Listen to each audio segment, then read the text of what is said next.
我叫顾小婉，我闺蜜唐宁自己开了家设计工作室，人长得漂亮，脑子清醒，谈客户一谈一个准，就是看男人的眼光差点意思。历任男朋友不是压力她，就是想吞她公司股份，要么就嫌她太忙，不够温柔体贴。今天这位因为唐宁开会没接她电话，跑到工作室楼下大喊大叫，唐宁在楼上画图，头都没抬。小婉，你去。我放下咖啡，撸起袖子下楼。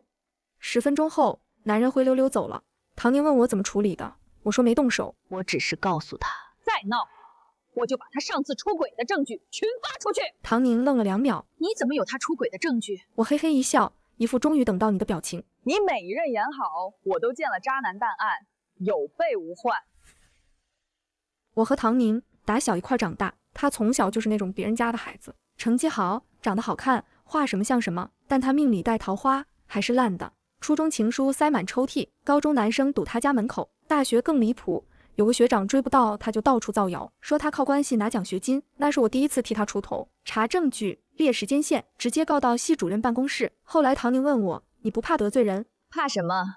反正我成绩一般，又不用保研。唐宁桃花多，但又人淡如菊，她总一副有也行，来就接着，走也好，走了也罢。虽然唐宁有渣女潜质，但她其余方面实在太强了，以至于我只想为她护航。你就负责优秀，其他的我来。这句话我说了15年。唐宁之前谈了个搞金融的，对方西装革履，张嘴闭口我投过多少项目，头1个月挺正常，第2个月开始压力他。你那个小工作室天花板太低了，不如关了跟我干。女人不要太拼，以后结婚生孩子怎么办？唐宁那天开完会，在办公室发了会儿呆，我推门进去，把一杯热拿铁搁他桌上。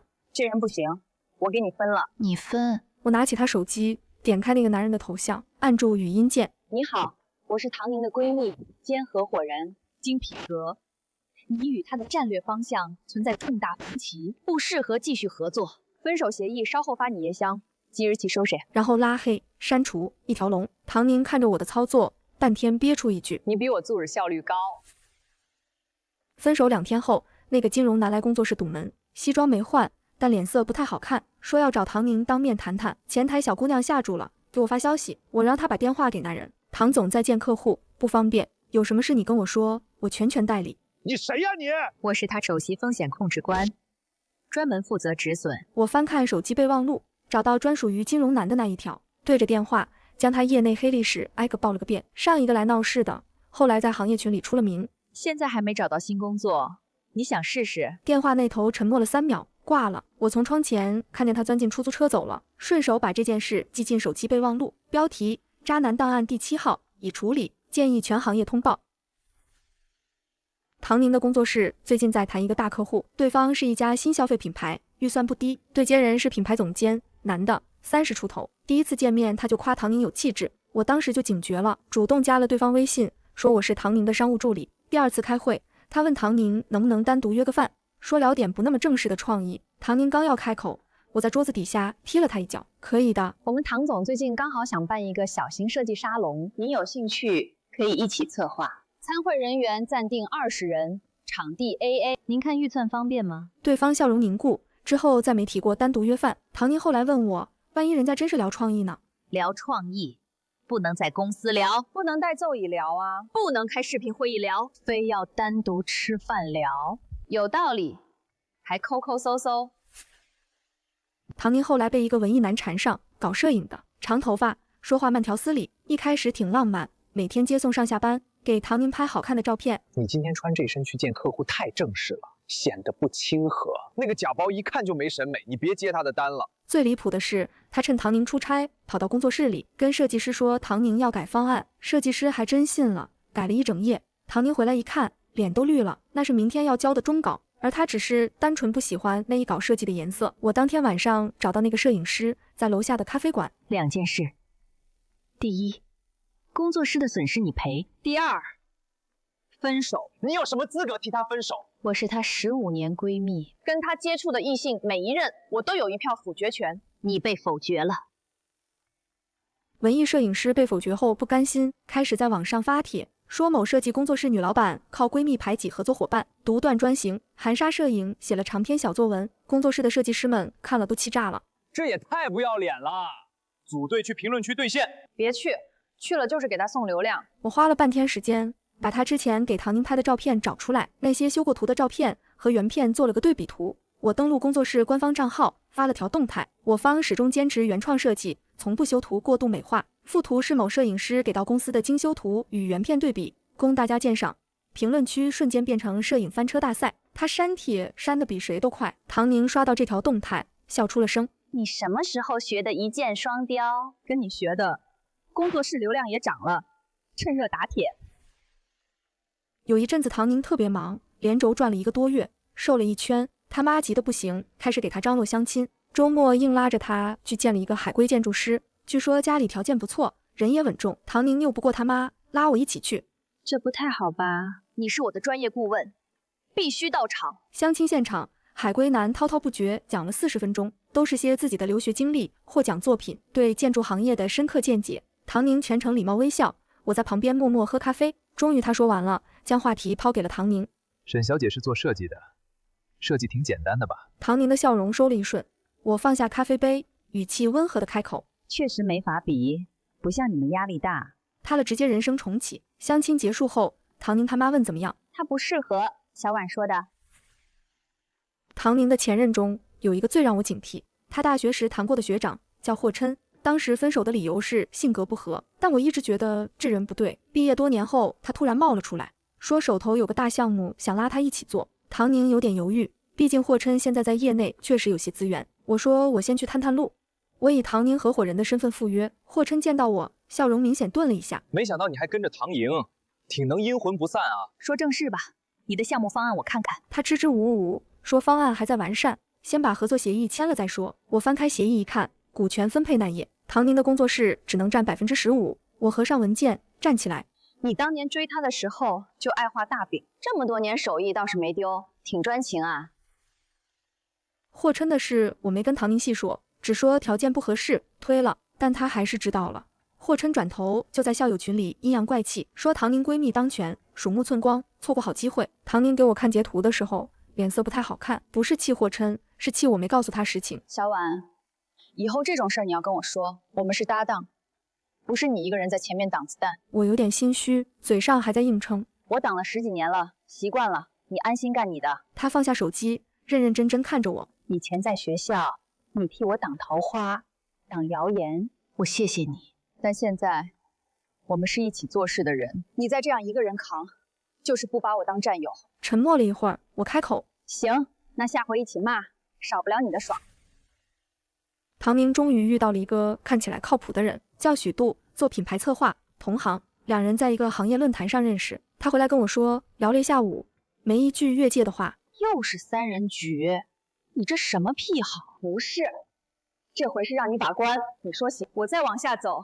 那天许度提前到了，没催人，点单问了唐宁口味，没替他做主，全程聊的都是行业趋势和案例，偶尔看唐宁一眼，眼神干净。之前谈过几段？2段，一段大学，一段工作头2。为什么分手？一个嫌我太专注工作，一个我嫌自己不够好。散场后，我和唐宁沿着街边走。你觉得怎么样？不像装的，可以试试。唐宁眼睛亮了一下。那就试试看。许度和唐宁开始正式交往，他贴心有分寸，记得他的口味，连约他的时候手机都静音。不用你审查了，我自己能判断。有一天他跟我说，许度替他挡了一个难缠的合作方，对方在签合同前提了一堆附加要求，许度刚好在场，接过了话头。他说这部分我来谈。我愣了一下，问唐宁他具体怎么谈的。还不知道，明天见面细说。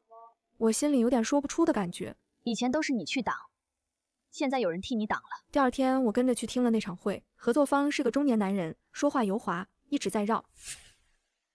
后来许度开始介入工作室的业务，一开始只是给意见，后来直接改方案，设计师们有点懵，跑来问我，小婉姐，许哥改的那个方案，客户定金都付了，现在按谁的走？许度插手项目的事，你知道吗？他说想帮忙，我看改的还行，问题是流程，他没走内部皮险就直接改了。我回头跟他说。那天下午开周会，许度也在讨论下一个季度的业务方向，他突然提了个建议，我觉得工作室该转型，往品牌全案走，设计单太散，利润薄。几个设计师面面相觑。转型可以讨论，但这不是拍脑袋的事儿。会后许度送我下楼，在电梯里忽然开口，小婉，我知道你和唐宁感情深，但有些事是该放手，让他自己判断了。电梯门开了，我没动。他一直自己在判断，我只是确保没有人替他判断。走出电梯，我回头看了他一眼。他是我的搭档，也是我这辈子最想保护的人。你做得好，我让路；你做得不好，我不会让。许度开始频繁跟唐宁提一个想法，他所在的公司要扩建设计部门，他想让唐宁把工作室并过去，说资源整合，强强联手。唐宁有些动摇。那天开会，许度做了个详细的合并方案 ，PPT、数据、3年规划，全都准备好了。合并后，唐宁任设计总监，团队原班人马保留，办公场地、设备、客户资源全部由公司提供，你们只需要专心做设计。几个设计师面露犹豫，开始小声议论。那工作室的账怎么算？独立核算，挂在公司名下。散会后，只剩下我和唐宁。条件确实不错，你觉得呢？我看着他的眼睛，慢慢开口。条件是好，但你得想清楚，这些条件是谁给你的？是他，还是他的公司？如果有一天你们分手了，条件还在吗？他沉默了，我没有接着劝，只是把工作室这3年的流水调出来，递到他面前。这是你一个单子一个单子啃出来的。他现在不缺资源，不缺客户，不缺团队，唯一缺的就是你自己不把它当回事儿。唐宁对着屏幕闭了一下眼，我需要想一晚上，慢慢想，不着急。我想起这些年他走过的每一段路，碰过的每一个坎，但我没有再多说。这条路是他自己的，最后必须他自己拿主意。第二天，唐宁约了许度单独谈，我在隔壁房间没有进去，门没关严，声音断断续续传过来。和美的事儿我想清楚了，不行。为什么？条件你哪里不满意？可以再谈。不是条件的问题，是我的问题。我做不到把工作室挂到别人名下。许度沉默了几秒。是不是顾小婉跟你说了什么？他什么都没说，是我自己想的。唐宁，你信任他超过信任我啊！他跟了我15年，从来没有让我怀疑过他的不羁。你让我怀疑了。许度站起来，声音压低了。所以呢，我们到此为止。到此为止。许度推门出来，在走廊里看到我，他停下脚步，看了我一眼。你赢了。这不是输赢的事。我走进会议室，唐宁靠在椅背上，眼眶有点红，但没哭。还好吗？还好，比想象中轻松。后悔吗？不后悔。他只是想把我装进他的人生规划里，但我的规划里本来就有你，有这间工作室，他容不下，那是他的问题。我给他倒了杯热水，坐在他对面。以后遇到这种事，我不会再替你做决定。我知道，但你叫我一声，我肯定带。知道，下次我自己来。那天晚上，唐宁发了条朋友圈，配图是工作室第1年的合照，2个人站在刚租下来的小办公室里。他配了一句话：有些关系不需要合同，也不会过期。我在底下回了一个表情包。过了1分钟，他电话打进来。